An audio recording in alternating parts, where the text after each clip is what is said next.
کہ یہ رمضان آپ کی زندگی کا آخری رمضان بھی ہو سکتا ہے۔ اتنے لوگ پچھلے رمضان میں ہمارے ساتھ تھے مگر آج وہ قبر میں جا چکے ہیں۔ کیا ہمیں یقین ہے کہ اگلا رمضان ہمیں نصیب ہوگا؟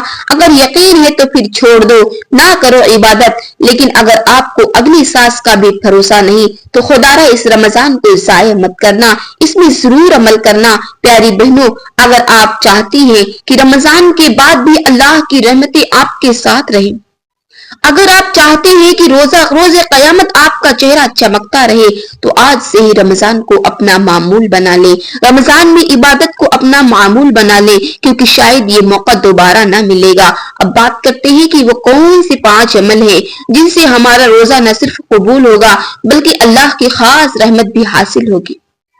وہ کون سے عمل ہیں جنہیں اگر ہم نے چھوڑ دیا تو شاید ہمارا رمضان صرف ایک رسمی عبادت بن جائے، صرف بھوک اور پیاس بن کر رہ جائے، وہ قیامت کے دن ہم ہاتھ ملتے رہ جائیں گے۔ وہ کون سے عمل ہیں جن پر عمل کرنے سے، جن کو اپنانے سے رمضان کے بعد بھی اللہ کی خاص عنایت میں رہیں گے، اور اگر نہ کیے تو شاید یہ آخری موقع بھی ضائع ہو جائے گا۔ اب پہلا عمل نیت کو خالص کرنا اور دکھاوے سے بچنا، ریاکاری سے بچنا۔ رمضان کا اصل مقصد یہ ہے کہ ہماری نیت خالص ہو، ہمارا ہر عمل اللہ تعالیٰ کی رضا کے لیے ہو۔ لیکن اگر ہم روزہ اس لیے رکھیں کہ لوگ ہمیں نیک سمجھے، اگر ہم تراویح اس لیے پڑھیں کہ لوگ کہیں واہ کیا بات ہے یہ عبادت گزار ہے، اگر صدقہ اس لیے دیں تاکہ ہماری سخاوت کی تعریف ہو، تو پھر یہ سب کچھ برباد ہو جاوے گا۔ اللہ کے نبی کریم صلی اللہ علیہ وسلم نے فرمایا، قیامت کے دن سب سے پہلے جن لوگوں کا حساب ہوگا ان میں سے ایک وہ ہوگا جو عبادت تو کرتا تھا مگر اس کا مقصد صرف اور صرف لوگوں کو دکھاوا کرنا تھا۔ اللہ تعالیٰ فرمائے گا، جا جن کے لیے کیا تھا ان سے اپنا اجر لے لے، پھر وہ جہنم میں پھینک دیا جائے گا۔ سوچو اگر ہم نے رمضان میں روزے بھی رکھے مگر دکھاوے کے لیے، اگر قرآن پاک پڑھا مگر دل میں کوئی خلوص نہ تھا، اگر افطاری کروائی مگر صرف تعریفیں سننے کے لیے، تو کیا ہونے والا؟ کچھ ہونے والا نہیں ہمارا، بلکہ ہمارے نیک اعمال ہمارے منہ پر مار دیے جاویں گے۔ پیاری بہنوں، اب دوسرا عمل زبان کی حفاظت، جھوٹ، غیبت اور فضول باتوں سے بچنا۔ رمضان صرف بھوک اور پیاس رہنے کا نام نہیں ہے بلکہ اپنی زبان کی حفاظت کا مہینہ ہے۔ روزہ صرف کھانے پینے سے رکنے کا نام نہیں بلکہ ہر اس چیز سے رکنے کا نام ہے جو اللہ کو ناپسند ہو۔ اگر زبان کنٹرول نہیں تو روزہ نہیں ہوتا۔ اگر زبان زہر کر اگل رہی ہے تو بھوک پیاس کا کوئی فائدہ نہیں۔ اگر ہم اپنی زبان کو قابو نہ کیا تو روزے کے باوجود اللہ کے ہاں ہمارے لیے کچھ نہیں بچے گا سوائے گناہوں کے بوجھ کے۔ میرے نبی کریم صلی اللہ علیہ وسلم نے فرمایا، جو شخص جھوٹ بولنا اور دھوکہ دینا نہ چھوڑے، اللہ کو اس کے کھانے پینے سے رکنے کی کوئی ضرورت نہیں۔ یہ حدیث وہ حقیقت بیان کر رہی ہے جو شاید آج کے دور میں بہت ہی کم لوگ سمجھتے ہیں۔ ہم سمجھتے ہیں کہ روزہ صرف کھانے پینے سے بچنے کا نام ہے، سحری کرنے کا، پورا دن بھوکا رہنے کا، شام کو افطاری کر لو، لیکن یہ کھانے پینے کا نام نہیں میری بہنوں، بلکہ گناہوں سے بچنے کا نام ہے۔ اگر جھوٹ نہ چھوڑا، اگر دوسروں کی عزت اچھالنے نہ چھوڑی، اگر فضول باتوں میں اپنا دن گزار دیا تو ہمارا روزہ اللہ کے ہاں قبول نہیں ہوگا۔ پیاری بہنوں، یہاں پر چھوٹی سی مثال پیش کروں گی۔ فرض کرو ایک شخص ہے جو پورا دن روزہ رکھے، افطاری کرے اور پھر رات کو پانی میں زہر ملا کر شام کے وقت پی لے، کیا دن بھر کے بھوک پیاس میں اسے بچا پائے گا؟ کیونکہ آخر میں اس کے جسم میں زہر چلا گیا اور سب کچھ برباد ہو گیا۔ یہی حال ان لوگوں کا ہے جو پورا دن روزہ رکھتے ہیں مگر زبان کو کنٹرول نہیں کرتے۔ وہ کسی کی برائی کر دیتے ہیں، کسی کے خلاف جھوٹ بول دیتے ہیں، کسی کو دل سے برا بھلا کہہ دیتے ہیں اور یوں ان کے روزے کا سارا نور ختم ہو جاتا ہے۔ اگر ہم چاہتے ہیں کہ ہمارا روزہ اللہ کے ہاں مقبول ہو تو ہمیں اپنی زبان کو کنٹرول کرنا ہوگا، ہر بے فائدہ والی بات سے بچنا ہوگا، ہر جھوٹ، غیبت اور بد زبانی سے پرہیز کرنا ہوگا۔ اگر نہیں کیا تو ہو سکتا ہے کہ قیامت کے دن ہمیں صرف بھوک اور پیاس ہی ملے، ہمارے روزے اللہ کے ہاں ٹھکرا دیے جاوے۔ اب تیسرا عمل نگاہ کی حفاظت اور برے خیالات سے بچنا۔ رمضان کا مہینہ صرف جسم کو پاک کرنے کے لیے نہیں آیا بلکہ روح کو بھی پاک کرنے کے لیے آیا ہے۔ روزہ صرف کھانے پینے سے نہیں بلکہ اس چیز سے رکنے کا نام ہے جو دل کو گندا کرتی ہے، نیت کو خراب کرے اور ایمان کو کمزور کرے۔ غلط خیالات پیدا کیے اگر ہم نے۔ اب چوتھا عمل، دل کو حسد، بغض اور کینہ سے پاک کرنا۔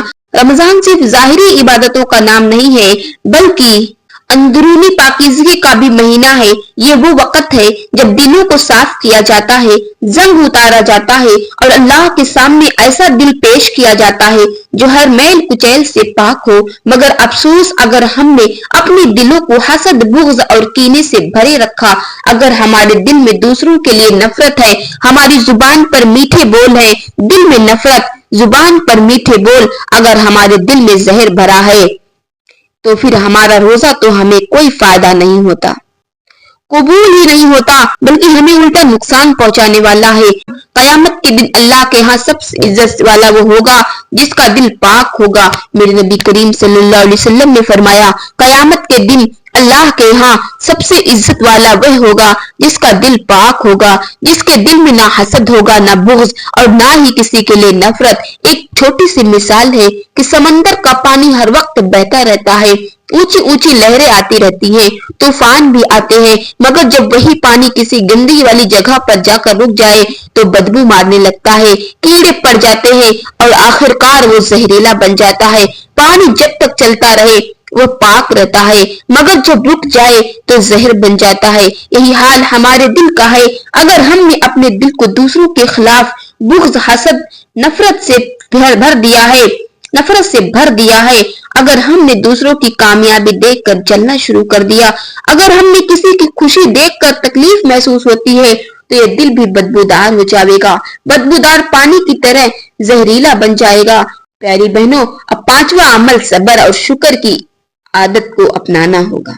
رمضان صرف عبادت اور بھوک پیاس کا امتحان نہیں بلکہ یہ صبر اور شکر کا مہینہ ہے۔ یہ وہ وقت ہے جب اللہ ہمیں آزماتا ہے کہ کیا ہم صرف نعمتیں ملنے پر شکر گزار ہیں یا پھر مشکل حالات میں بھی اللہ کی رضا پر شکر گزار ہیں، اللہ کی رضا پر راضی ہیں۔ اگر ہم نے رمضان میں صبر نہ کیا، اگر ہم نے جھوٹی بات پر غصہ کیا، اگر ہم نے چھوٹی چھوٹی باتوں پر غصہ کرنا شروع کیا، اگر ہم نے لوگوں کے ساتھ سختی سے پیش آئے، اگر ہم اپنے حال پر ناشکری کی تو ہمارا روزہ اللہ کے ہاں مقبول نہیں ہوگا۔ پیاری بہنوں، نبی کریم صلی اللہ علیہ وسلم نے فرمایا، صبر روشنی ہے اور جو شخص اللہ کے دیے پر صبر کرتا ہے اللہ اسے اس سے بھی بہتر عطا کرتا ہے۔ پیاری بہنوں، اگر کوئی شخص پہاڑ کی بلندی پر جانا چاہے لیکن ہر چھوٹے سے پتھر کو دیکھ کر رک جائے، ہر مشکل پر ہار مان لے، ہر قدم پر شکوہ کرے تو وہ کبھی بھی چوٹی پر نہیں جا سکے گا، مگر جو شخص صبر سے ہر رکاوٹ پار کر جائے، ہر قدم پر ثابت قدم رہے اور یقین رکھے کہ منزل قریب ہے تو وہی کامیاب ہو جاتا ہے۔ پیاری بہنوں، یہ تھے وہ 5 عمل، اگر آپ نے رمضان میں کر لیے تو انشاءاللہ آپ کی ہر عبادت قبول ہوگی، لیکن اگر آپ نے یہ کام نہ کیے تو ہو سکتا ہے کہ آپ کی عبادت ضائع ہو جائے۔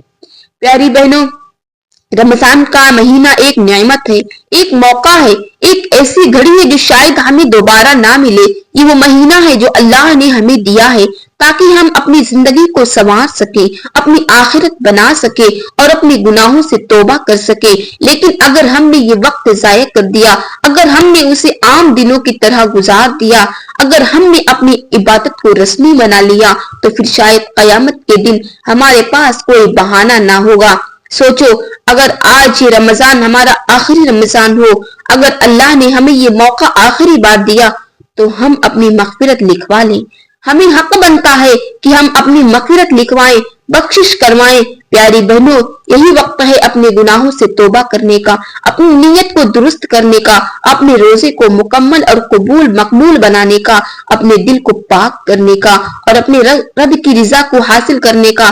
اگر ہم نے اس موقع کو چھوڑ دیا، اگر ہم نے اپنی زندگی نہ بدلی، اگر ہم نے اللہ کے دیے ہوئے اس عظیم مہینے کی قدر نہ کی تو شاید آنے والا رمضان ہمیں نصیب ہی نہ ہو۔